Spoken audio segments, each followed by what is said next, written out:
أعوذ بالله من الشيطان الرجيم بسم الله الرحمن الرحيم إنما المؤمنون إخوة فأصلحوا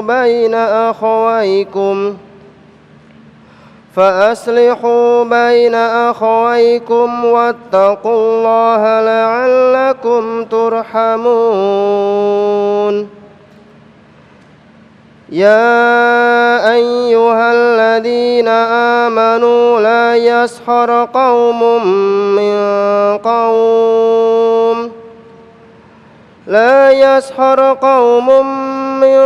قوم عسى أن يكونوا خيرا منهم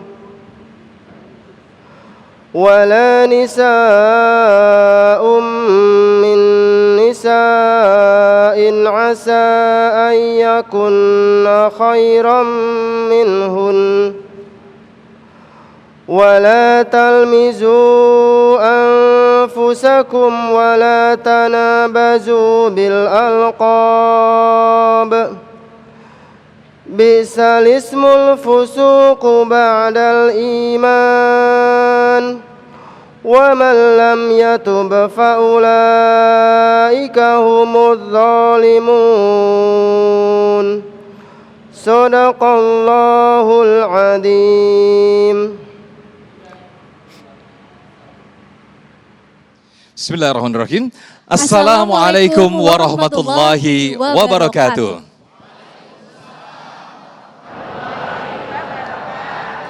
Alhamdulillahirabbil alamin. Alhamdulillahilladzi bi ni'matihi tatimmus shalihat. Allahumma shalli ala sayidina Muhammad wa ala ali sayidina Muhammad. Segala puji bagi Allah. Pemirsa, kita kembali bertemu dalam Majelis Ilmu Damai Indonesiaku, yang pada kesempatan siang hari ini kita bersiaran langsung dari Masjid Al-Madinah, Pondok Ungu Permai, Bekasi, Jawa Barat. Tema yang akan kita angkat pada siang hari ini sangat menarik sekali, apa yang berhubungan dengan keseharian kita, yaitu hasud dan adu domba. Bagaimana bahayanya hasud dan adu domba itu nanti akan disampaikan oleh guru-guru kita, yang insya Allah ada 3 ustadz yang akan disampaikan. Siapa aja, Sasa? Ya, betul Mas Sofyan, telah hadir bersama kita guru-guru dan ustadz yang akan menyampaikan tausiah hari ini. Betul sekali. Itu ada Kiai Haji Haris Hakam, Habib Ahmad Alkaf, dan juga Kiai Haji Syarif Matnaji. Betul sekali, dan langsung saja di segmen 1 ini pemirsa, kita akan mendengarkan langsung tausiah dari Kiai Haji Haris Hakam, bagaimana pengertian adu domba dan bahaya dari adu domba itu sendiri. Inilah Damai Indonesiaku yang dipersembahkan oleh Sarung Wadimor, tentu sarung kita. Selamat mengikuti. Assalamualaikum warahmatullahi wabarakatuh.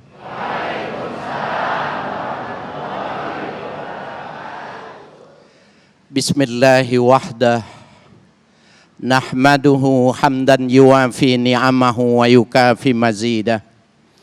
Subhanalladzi 'allamal insana hatta 'alimahu wa wahhadah. Wa nusalli wa nusallimu ala nabiyyina Muhammadin zil haudi wasyafa'ah wa ala alihi wa sahbihi al-mutamassikin bil Qur'ani wa sunnah, amma ba'du. Yang mulia Habibana Al-Mahbub Al-Habib Ahmad Al-Kaf, guru kita Bapak Kiai Haji Syarif Matnaji, Ketua DKM dan pengurus masjid beserta jamaah Masjid Al-Madinah Pondok Ungu Bekasi. Para pemirsa dimanapun Anda berada, salam takzim kami sampaikan. Bapak Ibu sekalian yang berbahagia, tema yang kita ingin bicarakan itu pertama adalah hasud. Hasud itu bahasa Arab artinya iri.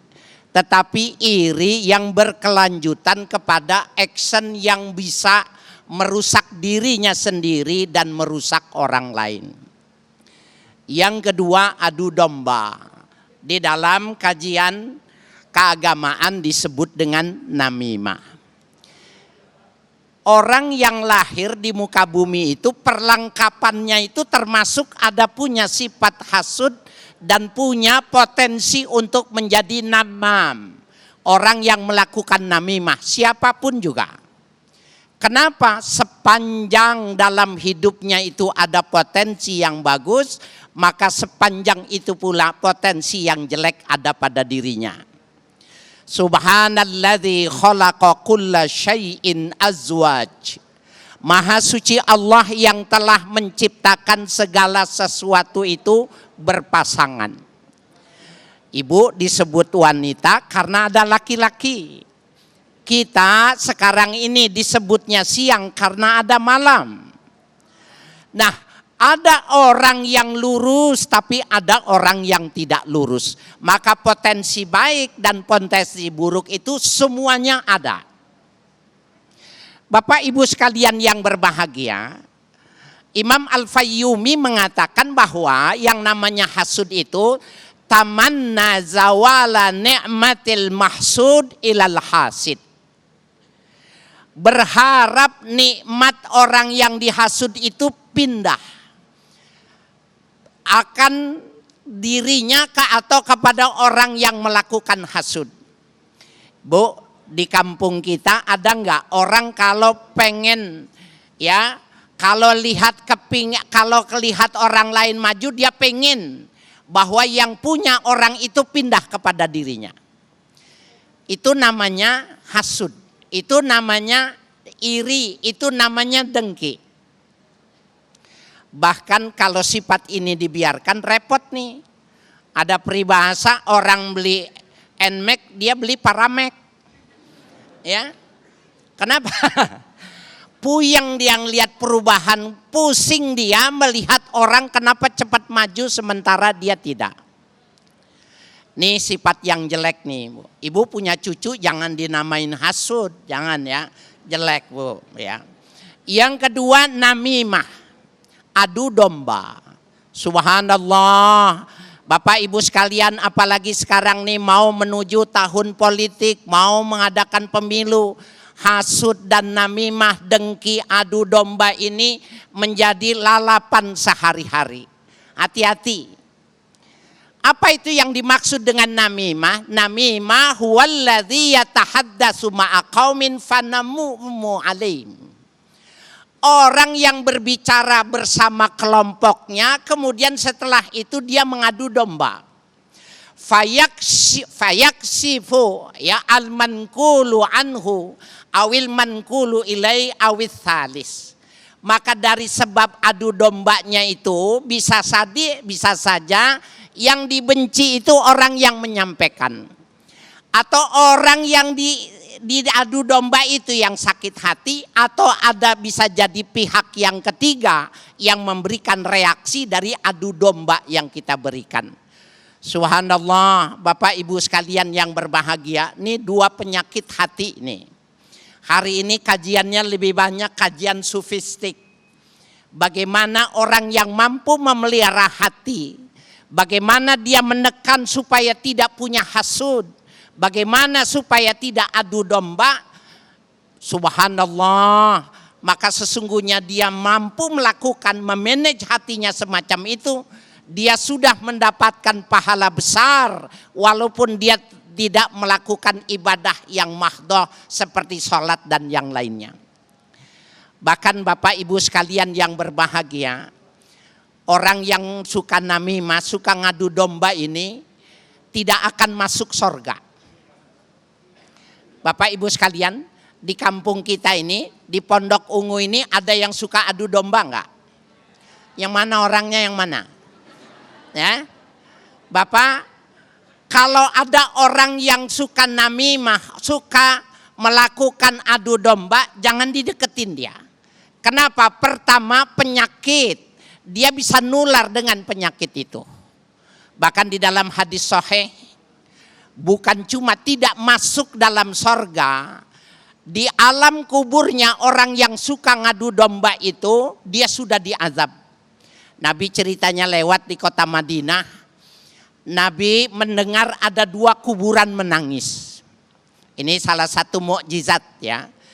Rasul menjelaskan yang satu ini disiksa karena hidupnya namam, orang yang suka mengadu domba. Dan satu kuburnya lagi, ini juga penting nih, yang satunya lagi ini disiksa kalau pipis ceboknya enggak bersih. Nih bapak-bapak, kita lihat kalau di jalanan ada mobil berhenti, pintunya terbuka, kakinya berdiri satu, lagi kencing tuh Pak. Ya. Lalu bagaimana dia cebok? Cari tiang besi, dipeper-peperin. Nah, di dalam hadis lain dikatakan inna aktsara azabil qabri minal baul. Sesungguhnya mayoritas orang disiksa gara-gara pipisnya tidak beres. Nah ini min iklaqil baul wa iradatil istinja. Nabi menyebut pipisnya, tetapi yang dibagus istinjanya nggak beres. Memang benar Bapak Ibu, kita kembali kepada konteks pembahasan kita. Akhirnya Rasul mengambil, ya minta pelepah korma, kemudian pelepah korma itu dibagi dua, ditancapkan pada kedua kuburan itu. Rasul ditanya oleh sahabat apa gerangan yang dimaksud dengan menancapkan itu. Maka Rasul berharap mudah-mudahan selama batang korma ini basah, yuhaffifu an sahibil makbarah, dapat meringankan siksaan dari orang yang disiksanya. Nah ini Bapak nih, saya mau ngomong sama Bapak-bapak. Pak, kalau di kuburan, kenapa orang kalau di kuburan langsung ditanamin pohonan? Bagus nggak Pak? Bagus. Pertama, bukan cuma pelepah saja yang basah selama basah bisa meringankan orang yang kalau memang dia nasibnya jelek. Apalagi kalau ditanamin pohonan. Cuma pohonannya dari mana? Bapak-bapak kalau habis nanam jenazah, tanamin pohonnya dari mana? Halo? Boleh nyolong di sebelah. Betul nggak? Ambil kesok. Jangan kalau itu makam ibu kita, kita beli. Bawa dari rumah pohon yang kuat air, yang ada bunganya, tanam di situ. Jangan ngambil. Bukankah pelepah korma itu yang masih basah saja masih memberikan pengaruh, masih menurunkan rahmat apalagi pohon. Tapi pohonnya jangan nyuri. Betul Pak? Ingetin besok jangan nyuri, kita mesti bawa dari rumah. Insya Allah nanti akan diteruskan oleh ulama yang lain. Baik, terima kasih jazakumullah khairul jaza. Kiai Haji Haris Hakam telah memaparkan kepada kita bahwasannya apa itu adu domba atau biasa yang kita sebut namimah. Dampak buruk Masya Allah yang kita kita dengarkan pemaparan dari Kiai Haji Haris tadi, yaitu selain terbongkarnya atau terlepasnya tali silaturahim, bahkan siksa kubur sudah dirasakan bagi orang yang terlibat di dalam adu domba itu sendiri. Nauzubillah summa nauzubillah. Lantas dampak buruk apalagi di dalam adu domba maupun hasad ini insya Allah akan disampaikan oleh guru kita di segmen kedua oleh Habibana Habib Ahmad Al-Kaf. Tetaplah di Damai Indonesiaku. Usai jeda kami akan kembali yang dipersembahkan oleh Sarung Wadimor, tentu sarung kita.